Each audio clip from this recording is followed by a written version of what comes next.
Spencer Rattler wasn't right, but Ramondre Stevenson was amazing as ever. For SI Sooners, allsooners.com, I'm John Hoover along with Parker Thune, and we're at Owen Field.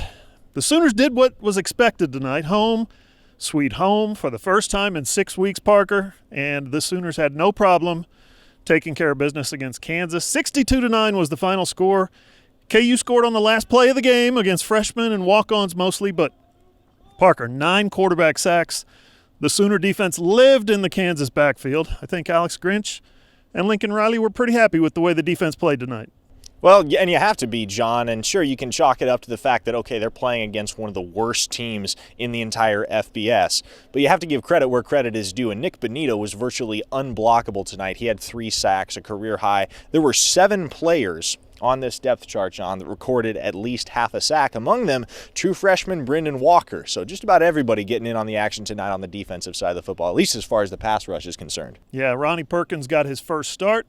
And Alex Grinch told me just having him out there elevates the play of the guys around him. I think he said that, I think that's one reason why Nick Bonito might have had 3 sacks tonight.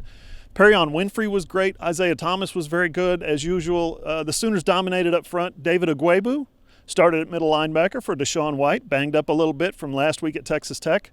I thought Agwebu looked spectacular. Only finished with 2 tackles, but he was everywhere. Trey Norwood started in place of Delarian Turner-Yell. I know it was just Kansas, and I know Kansas is absolutely awful on offense, Parker, but I thought I saw more aggressiveness, more attitude, maybe more chemistry from this defense. What do you think? No, absolutely, John, and I think it was really big for them momentum-wise to be able to get those 2 early turnovers, the interception by Trey Brown and the interception by Buki Radley-Hiles.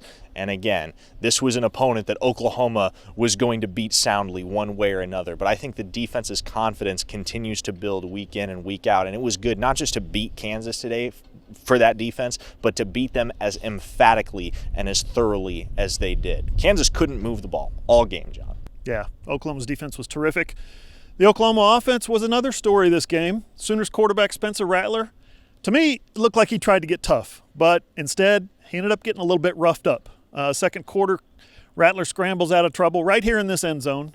He sees the goal line, he slows up, he starts jogging a little bit. He sees the Kansas defender, Ricky Thomas, coming up to meet him, and Rattler gets tough and lowers his shoulder and tries to run Thomas over. I don't think quarterbacks ought to do those kind of things. Now, he scored on the play, obviously, and Thomas ended up on his backside in the end zone. So, optics, it looked great. But it was Rattler who took most of the punishment, as you would expect. He took himself out on the next series.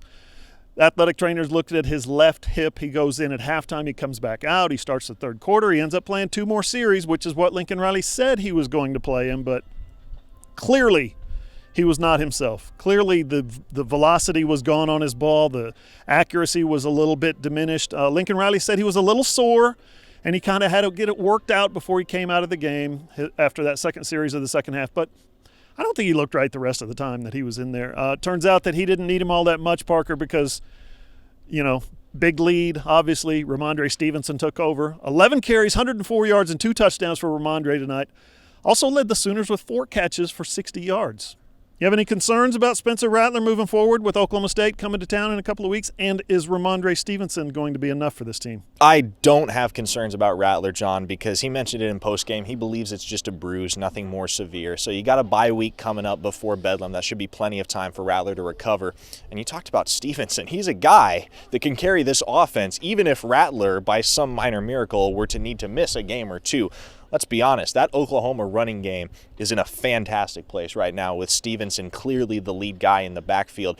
The Sooners averaged 6.5 yards a carry as a team tonight, and you mentioned Stevenson, 164 total yards on just 15 touches. He's doing so much with so little. Imagine what he could do if Lincoln Riley handed him 25, 30 touches a game. I'm really excited to see what he can do over the home stretch as the Sooners face off with Oklahoma State, West Virginia, and then Baylor to close out the Big 12 slate.